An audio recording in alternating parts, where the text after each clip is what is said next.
काल झालेल्या मुसळधार पावसात हिंदळे मोरी येथील विकास आयकर यांच्या घराची मातीची भिंत कोसळली असून त्यांचं मोठं नुकसान झालं आहे।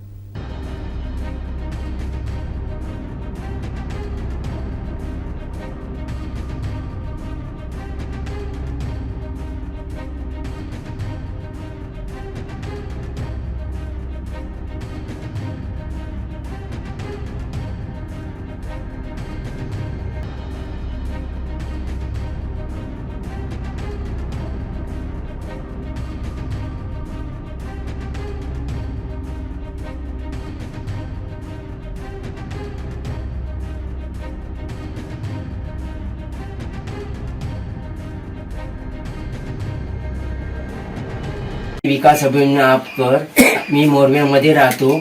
आमचा 23 वर्ष झाली ह्या घराला। आम्ही मातीचे वगैरे भिंत्या वगैरे होते। अचानक संध्याकाळपासून जो काय पाऊस लागला, अचानक तो रातभर चालू होता, गाज घडघड वगैरे चालू होती। अचानक जवळजवळ आमच्या 5:30च्या मनाने आमची भीत कोसळली। आम्ही जवळजवळ झोपेत होतो। अचानक आम्ही उठलो तर पाहतो तर काय आमची भीत किचनची पडली होती, जकडे तकडे तडे गेले होते। शासनाने आम्हाला काय नाही काय मदत करावी। मी विशाखा विकास आपकर, आम्ही मिळून मजुरी करून आमचं कुटुंब चालवतो। ही भिंत पडली ती शासनाने बघून पाहनिशा करून आम्हाला मदत करावी ही नम्र विनंती। आमचे दिवसभरातले सर्व अपडेट्स, ताज्या घडामोडी आणि थेट लाईव्ह पाहण्यासाठी सबस्क्राईब करा, लाईक करा कोकणचं नंबर 1 महा चॅनल कोकण 7 लाईव्हचं YouTube चॅनल।